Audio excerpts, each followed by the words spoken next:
From Mamma Mia, welcome to The Spill, your daily pop culture fix. I'm Laura Brodnick. And I'm Ksenia Lukic. And coming up on the show today, I know you've heard a lot about this big billionaire Bezos wedding and all the celebs being in Venice, but there is so much kind of interesting little stories that came off the back of this. So we're not going to get into what the billionaires did at their wedding. We're going to get into what happened in the streets of Venice with all the celebs there, because it kind of had more, like a little bit more drama, a bit more intrigue than some of the big red carpets we've seen recently. There are some juicy pap shots. Yeah, so we don't condone pap shots. We will talk about them when needed. So we're going to get into that today. But first, a bit of Australian TV drama. So the host of Australian Survivor, Jonathan LaPaglia, put out a pretty emotional, which is fair enough, statement saying that after 10 years, he'd been let go from the Channel 10 series Australian Survivor. So posting on his Instagram page, he said, Australian Survivor has seen some of the most epic blindsides over the last 10 years. But this one might be the craziest of them all because it happened to me. Like, I know he's upset, but that's good storytelling right off the bat. I'm not even a Survivor fan. He's got me in.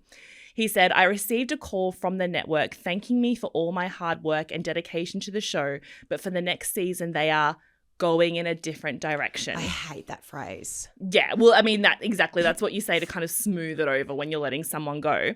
And then he said, this is where it gets juicy. He said ratings had dipped a bit recently and they wanted to do something drastic to shake things up. So for the first time ever, this is not a tribe swap, but a host swap. Yes, you read that right. He went on to talk about how he wished it wasn't happening. He said he has no idol in his back pocket. That's a Survivor joke about not being able to change their decision. He went on to say how much he loved working on the show with a talented crew and how it's one of the greatest achievements of his life. And then went on to say, don't pull the hankies out just yet because they've already pre-filmed the next season of Survivor. So he's hosting that. But after that, that'll be his last season. Yeah. It's obviously devastating for the Survivor community. But I was on leave yesterday. So I was trying, when the news broke, and I was trying not to look at any entertainment stuff until I got back to work. But I couldn't avoid this because my colleagues were in mourning and upset and like nearly having to take personal days. So many people were messaging me being like, oh my God, I can't wait till you guys talk about this on The Spill. This is the biggest news. Like all my social feeds were filling up with it. Like it has hit people hard. I know, and it's an interesting move because it this Australian Survivor, it's not one of like the biggest ratings carriers, but it has been a really consistently good show on Network 10. So it's an interesting move. It's like, why try and fix something if it's not broken? Like, he obviously has a lot of fans. He obviously was not expecting it. Yeah. I'm wondering if it's a budget thing, like his contract was up.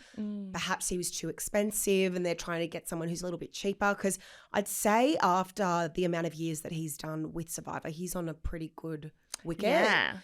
But perhaps they're just trying to look for a more cost-effective option. Yeah, obviously all like the rumors and comments are swirling. Like if you go into all the comment threads, a lot of past cast members on Survivor are firstly very upset about it, but also saying that it could be to do with cost cutting, or they're bringing in maybe more of a stunt host, like a past contestant with a really big following to kind of shake things up. But I don't know, it's interesting. I just think Network 10 is just having a big shake up across all their shows at the moment. I mean, after like getting rid of The Project and then bringing that new news show and wanting to shake this up, I feel like they're just sitting around a boardroom table trying to like just see all the different pieces they can move around to like get ratings up, save money. I mean, that's what we're seeing at every network at the moment. Yeah, I mean, look, I would say my gut tells me it's probably a cost-cutting reason. I would say Jonathan LaPaglia is just too expensive for them. Yeah, and I guess the interesting thing is a lot of celebrities, because they have this kind of very media-trained persona online, would have just put up a statement saying like, yes, I loved my time and I can't wait to see where they go next and I'm sad to leave, but I wish everyone the best. But because Jonathan LaPaglia is so outspoken, just kind of, and everyone I know who's interviewed him just said like he just is so direct. He doesn't mince his words. He doesn't follow what the PR team tell him to say. He just says what he wants. So it'll be interesting as this next season of Survivor airs and they announce the new host to kind of see what he'll say, because it'll be very unfiltered. Well, and that's I think probably the key part to this is his response was, it was way out of line of what, it wasn't a joint press release with Channel 10. It was him kind of having a bit of a dig at them. One. Yeah. Also, I love that he put in all of those little puns and like jokes.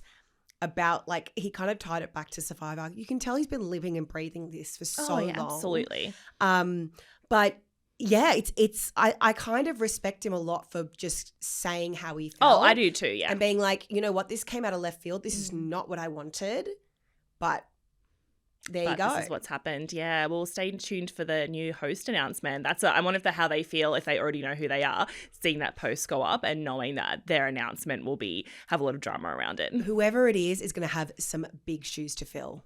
So over the weekend, if you have any sort of online social media account, your feeds would have been absolutely flooded. No, I know your reaction. If you even had like a SMH account, no matter, you could not look anywhere without seeing the news of just Jeff Bezos and Lauren Sánchez's wedding. Yes, it was absolutely everywhere. You couldn't escape it. So the Amazon billionaire and the former journalist, right? So, hope for us yet. I'm holding out that I'm going to get a billionaire wedding in a few years and that's just going to sort my life out. Had their $50 million wedding is the estimated amount in Venice in Italy.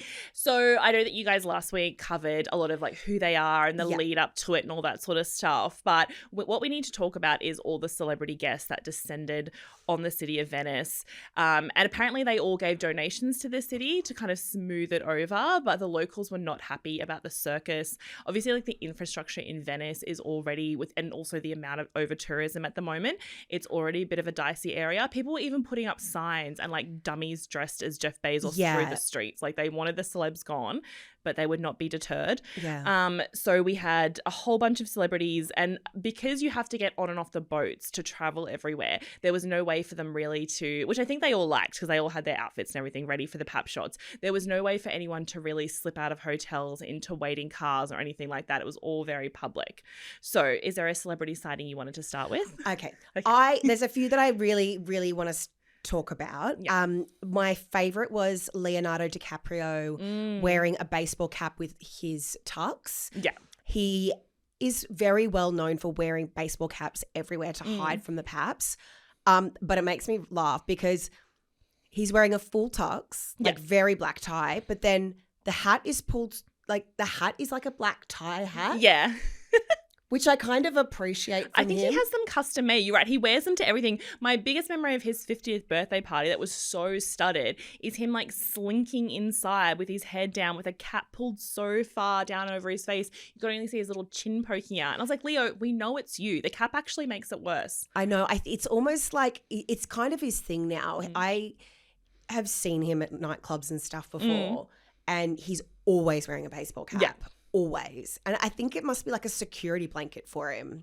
I think so, because like he's been famous for so long. And you got to think he's still one of those like actors. Like he's like, even though he goes for someone who's like, I'm here for the work, not the fame. I'm like, sir, you spend all your time hanging out with billionaires at fancy parties, at nightclubs, with models. Yeah, with models. So don't say that you're just here for the art. Yeah. He was there with his girlfriend, Vittoria Soretti. And she's a slightly more age appropriate 27 than he's normally under 25. So I guess he has started to up his age limit, which is kind of nice to see, I guess. Yeah, I mean, that's so big of him to stay with her past 25. Yeah. I think with all the jokes, because I just think he did hate all the commentary and the jokes and the graphs that people were making about dumping his girlfriends after 25. So maybe that's worked out in Victoria's favour. She was also getting a lot of attention because she posted before and after photos of this beautiful gown that she was wearing, and she'd had a wardrobe malfunction sometime during the night and it had ripped. And you just think, getting in and out of those boats to go down the canals, I'm surprised more celebrities didn't have their dresses ripped or torn or something. But the other thing is that dress was previously worn by Gisele Bündchen, who was with Leonardo DiCaprio for many, many years to the Met Gala, right? There you go. Oh my God, people are just like, they're connecting the dots. I can't believe you wouldn't see, like, people on the internet are going to pick out every single detail. Her stylists need to have done better. She looked beautiful though. It was a gorgeous dress. It was such a gorgeous dress. She looked stunning.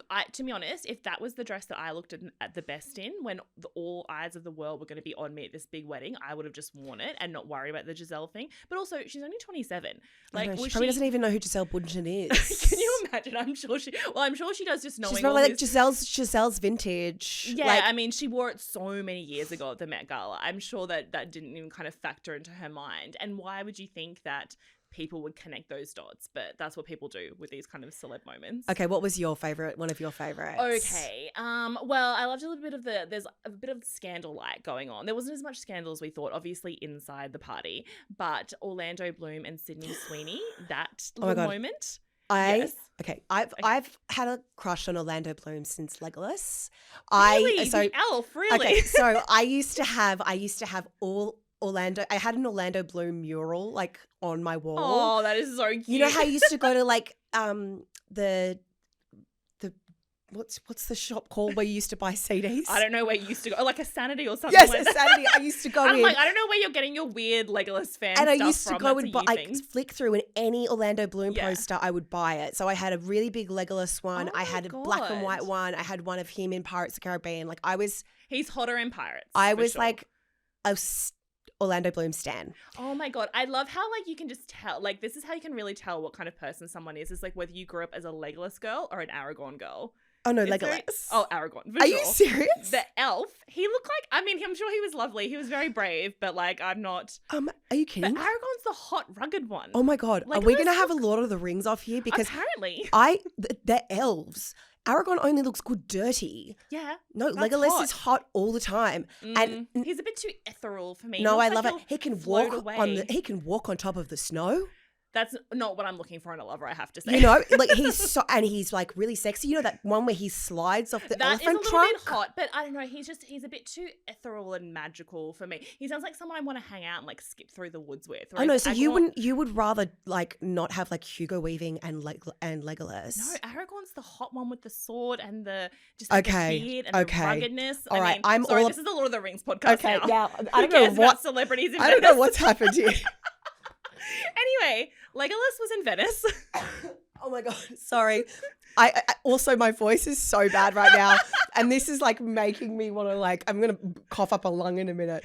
Oh my goodness! Well, apparently Orlando's single now. This is your chance. I know, this is my chance. Leave your husband and children and go to him. Okay, again, another Orlando Bloom story. When this is after he had broken up with Miranda Kerr, I met him in New York at this party. Oh my God! When he was doing a play there, and I was so flustered because I really. Did you shoot your shot? I was actually with my husband at the time. Oh, again, still. No, he was my boyfriend at the time. I did think about it. Sorry, Dan. Surely you get a hall pass, right? He would be your hall pass? Oh, for sure. Yeah. I was like really nervous. Yeah, of course. And so obviously didn't come off very well. I only spoke to him for about 2 minutes. That's right. Well, and then he left. The universe is giving you a second chance. I know, chance. but okay, so sorry. Back to actually at Venice. Yes. So he was seen walking the streets of Venice with Sydney Sweeney and Tom Hardy.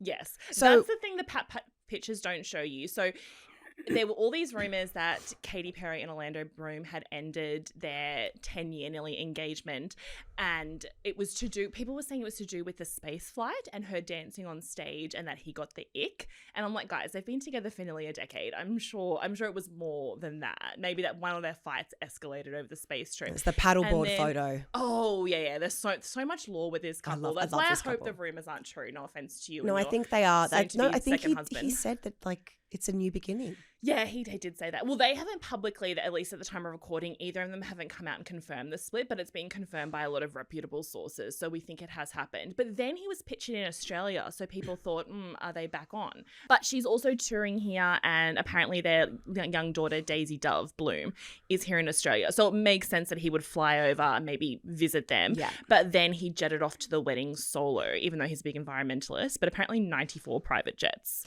landed so in Venice. There was a lot of commentary about that, and also with Leonardo DiCaprio, because he's a massive.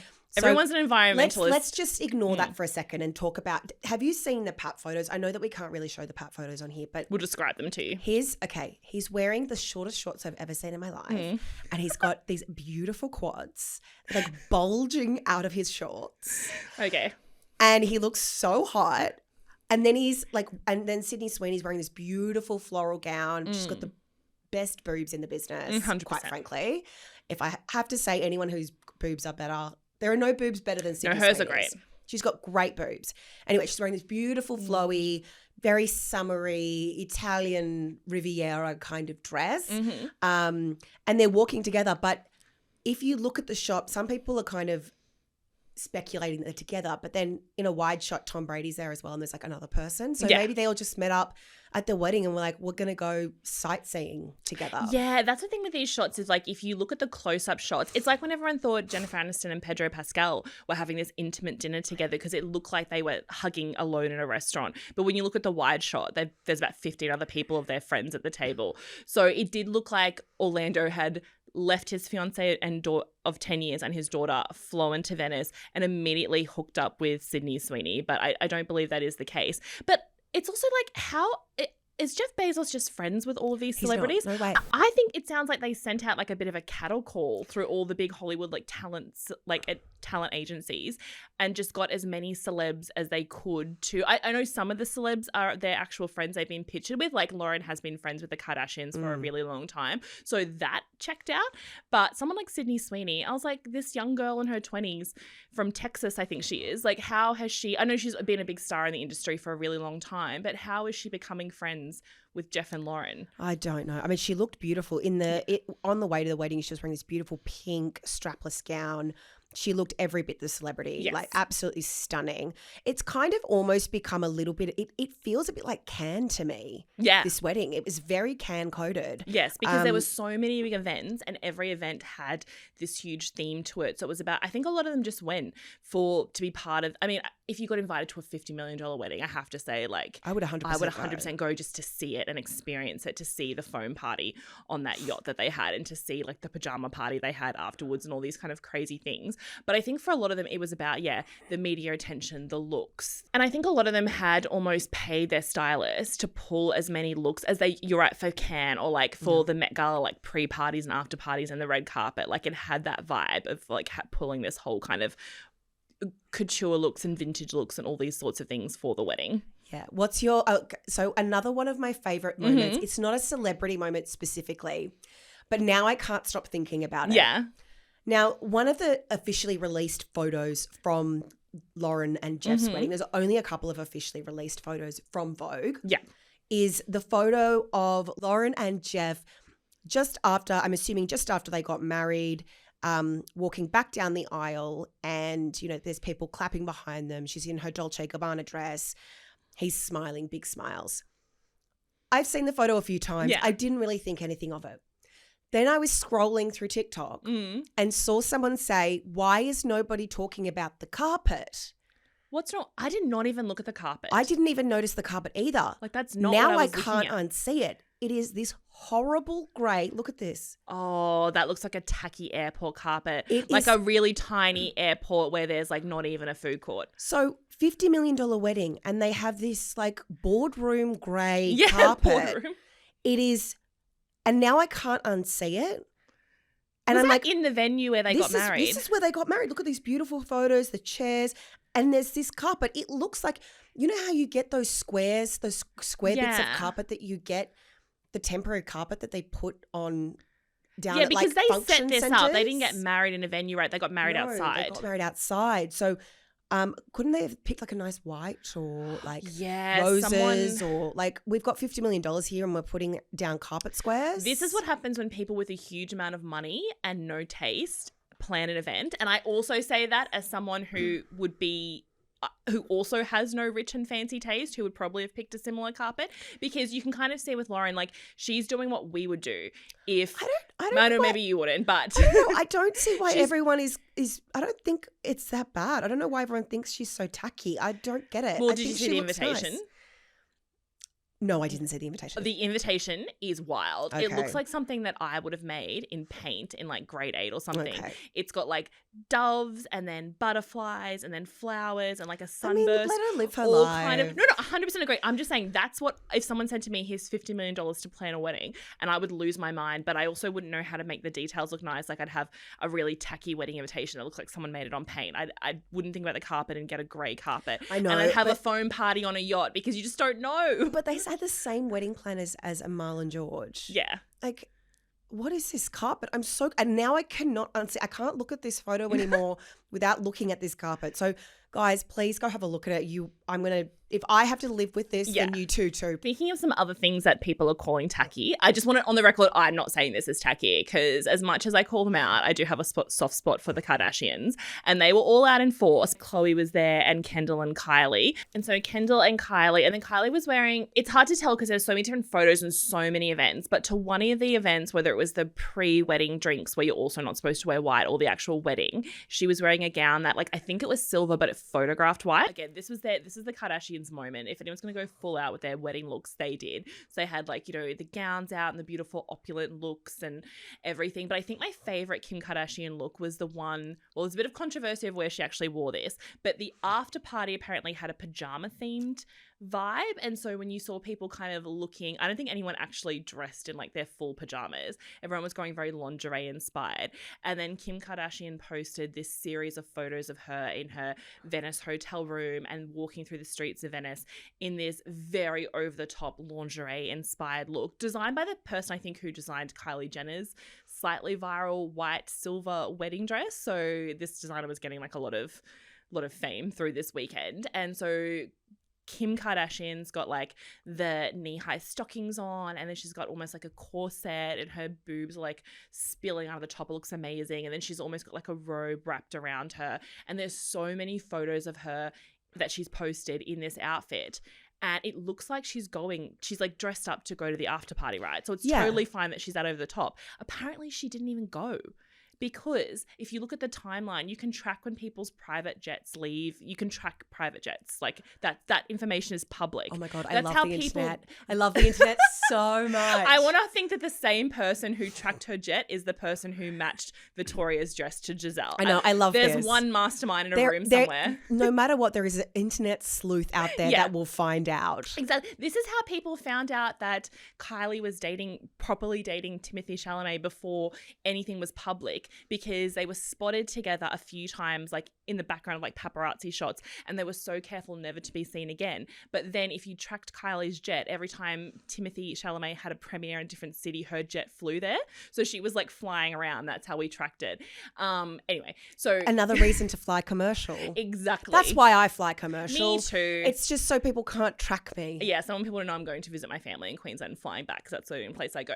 Anyway, so apparently Kim Kardashian's private jet flew out while the party was happening, which means she put together this whole crazy lingerie-inspired look. She had full hair and glam, which would have taken hours and hours and hours. She did a full photo shoot in her hotel room, and then in the interior of the hotel, and then she did a full photo shoot in this outfit in the streets of Venice, and then she took it all off and got in a plane and flew home.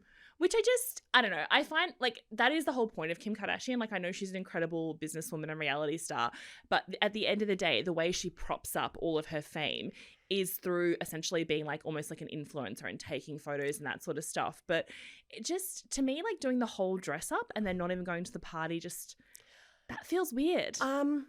Like it feels weird from a publicity point of view. I think for you and I, it feels weird. For them, nothing surprises me about them anymore. Like that tracks for me.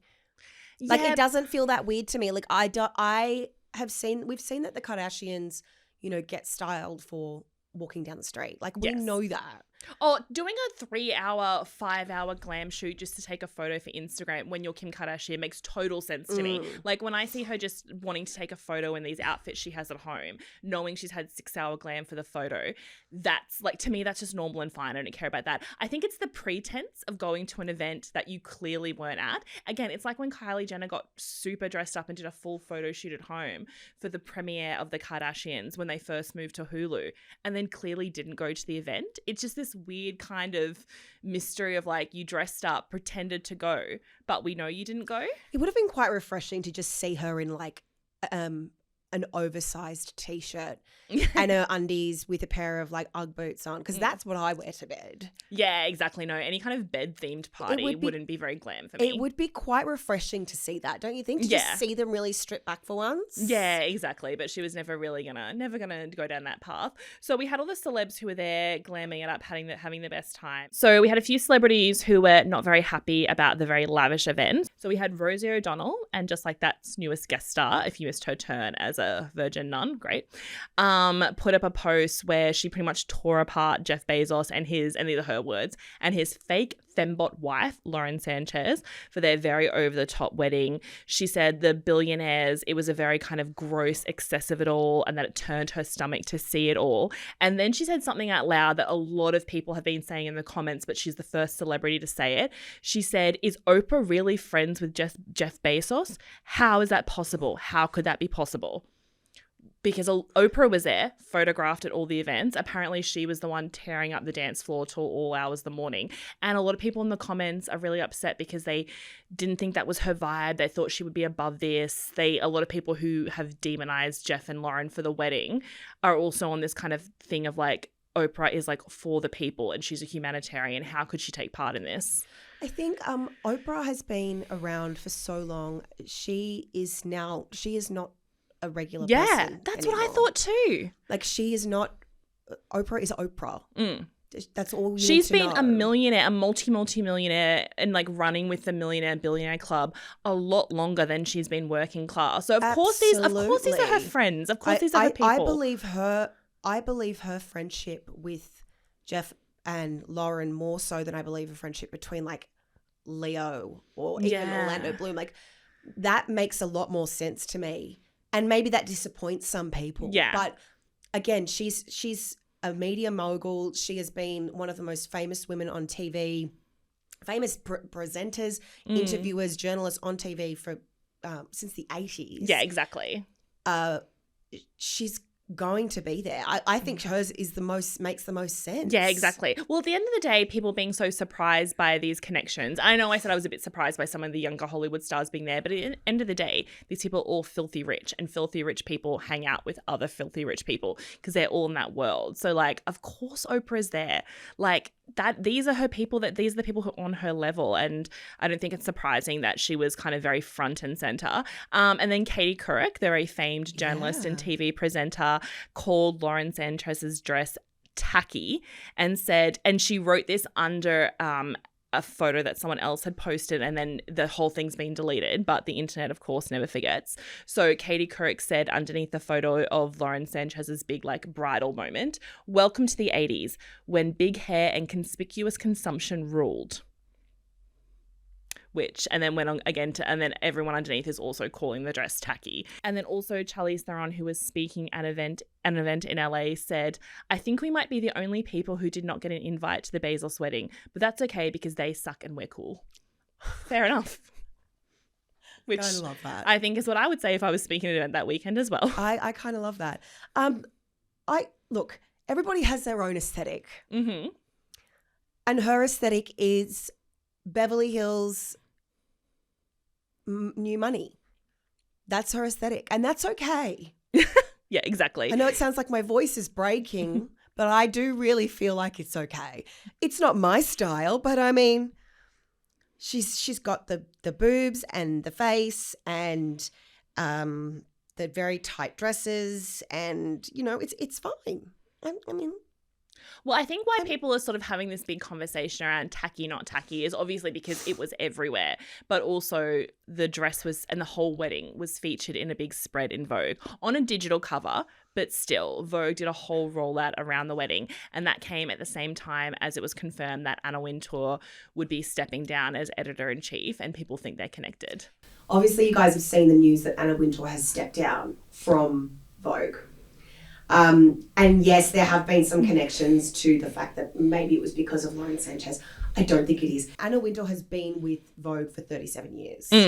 It's time for her to step down. But I feel like I really wanted to talk about this today because Anna Wintour is really part of the cultural zeitgeist. And, you know, The Devil Wears Prada is based on her. We've got the September issue, that famous documentary that was about her. She is such an icon of fashion. So to see her stepping down is like quite a huge moment. Now, for all those people who are feeling quite sad and disappointed, she's not going for good. She will still be part of the Condé Nast universe. She'll be the editorial director of Vogue and chief content officer for Condé Nast, but she's just actually not going to be editor-in-chief of Vogue. Yes. Now, the interesting thing that she has done is that the new editor will not have editor-in-chief as their title. They will have head of editorial content. Interesting. As their new title, which kind of means that Anna Wintour will be perpetually the editor of Vogue. Yes. Now, I wanted to kind of like talk a little bit about like how incredible she was when she first came on the scene. So she came on the scene in 1988, and her very first cover, if you see this cover, you'll recognize it instantly. So before 1988, all of the covers of Vogue were very much face. Like if you look at model everything faces from the 70s, 60s, it is all about really, really tight shots of the face. It's really beauty. You don't see anything in the background. As soon as Anna Wintour comes on board, it's like models. It's all about the shots. Even to the point, this is a really cool story. The very first cover had a little known model called Michaela Burku on the cover, and she's wearing a Christian Lacroix jumper with like this big cross, like a couture jumper, and jeans. And apparently the printer called up Vogue and said, "Are you sure that this is the cover?" Because he was so convinced that it wasn't going to be a cover image. So that was the very first cover she did, which I thought was really cool. But, you know, she's so iconic, and that bob, she was always wearing the same thing. I love her. I know that she's got like a really bad... She's done some bad things, yeah, in terms of like, you know, equality and diversity and allegedly the way she treats staff. But it's all kind of like, yeah, wrapped up in this mythos she has around who she is. I love her mythos. I love it. And I think it's also because I see like Meryl Streep in her now, or Meryl Streep and her are interchangeable.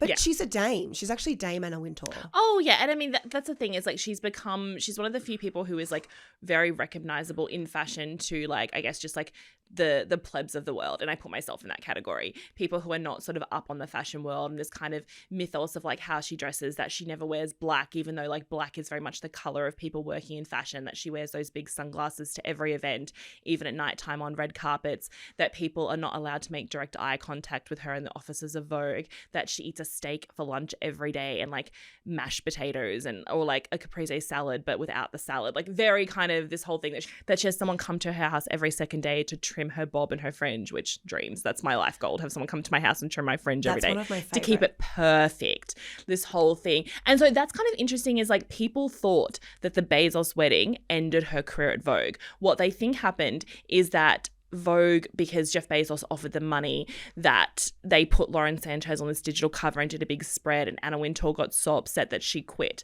But kind of hearing the background that you're saying there about how she's staying in the company and what she's doing shows that she's still really pulling the strings there. And also it's like Oprah being there, like as if Anna Wintour wouldn't put Lauren Sánchez on the cover. She'd put her on the cover before she'd put a plus size woman, a woman of color, so many other things. And also, Anna Wintour, for all her like high fashion, is also, she cares most about being on the zeitgeist. Like she put Melania Trump on the cover of Vogue because that was when she married Donald Trump, because they were of the moment. Like she put Kim Kardashian and Kanye West on the cover and got so much backlash for that. But she was like, this is what people are talking about. So I actually think she'd be fine with Lauren Sánchez on the cover. There was a lot of speculation that she waited a very long time to put Kim on the cover. And you noticed the very first time she put Kim on the cover, it was with Kanye. Oh, yes. I think she she had by herself. No. But I think that still got a huge amount of backlash. But I think that she waited till they were that was the height of them like having this very huge public romance, and everyone was talking about them. And so she was the first one to kind of like jump ship and put Kim Kardashian in this high fashion kind of spot, because she knew that's what people were talking about. And a lot of people who are insiders at Vogue, like Gabrielle Karifa-Johnson, who was an editor at Vogue, is now like more of a freelance fashion stylist and styles like a lot of the big red carpet looks for celebrities, among other things, was saying on Instagram threads that you can't buy a cover of Vogue. And she was explaining, and then people were coming back at her, and she was like, I know it's a digital cover. And she's like, out of everyone in this thread who's complaining, I'm the only one who's ever worked there. So she was alluding to the fact that like things can happen behind the scenes, and like it's not as clean cut as them just choosing the best image, but you can't outright buy a cover, is what she was saying. I think that that's fair. I mean, Anna Wintour still has her integrity, and Vogue has to have its integrity as well. But she's wearing Dolce & Gabbana. She's wearing couture Dolce & Gabbana. So and apparently Anna Wintour helped her pick the dress. Obviously, Lauren and Anna's aesthetics are very, very different. Oh, yes. And it's interesting how much Anna Wintour kind of moves celebrities and famous people in fashion like around like chess pieces, because everyone's saying that she picked Lauren Sanchez's dress and she dressed her up, but she also picked the name of Kanye and Kim Kardashian's first child. Like they were only half thinking about Northwest and they're like, it's a joke, we're not going to do it. And then they had lunch with Anna Wintour and she's like, no, you have to name her Northwest. So they did. Like what this woman says is gospel to these people. Yeah, I think about her being that old money, but even if we talk about the transformation of Kim Kardashian from being a Herve Leger bandage dress girl with the pumps and the peep toe pumps, and like that was kind of her tacky aesthetic was her look for a very long time. Yeah. That transition into this high fashion like girl that she is today really started with the Vogue cover. Yeah, absolutely. And an acceptance from Anna Wintour is an acceptance from everyone in the fashion industry. Absolutely. And I think at the end of the day, like as much as people said they didn't care about this wedding and stuff, it has had this huge ripple effect through fashion and pop culture, which is why we've had to have this huge discussion about it. So I'm hoping a bit more drama and scandal comes out of it as the days pass. But yeah, overall, like I know it was a gluttonous, terrible for the environment, celebrity event, but everything to do with these people is, and we still look at it and consume it. So and I got to stare at Orlando Bloom's thighs. Mamma Mia Studios are styled with furniture from Fenton & Fenton. Visit fentonandfenton.com.au and we'll see you back here on your podcast feed at 3 p.m. tomorrow. Bye.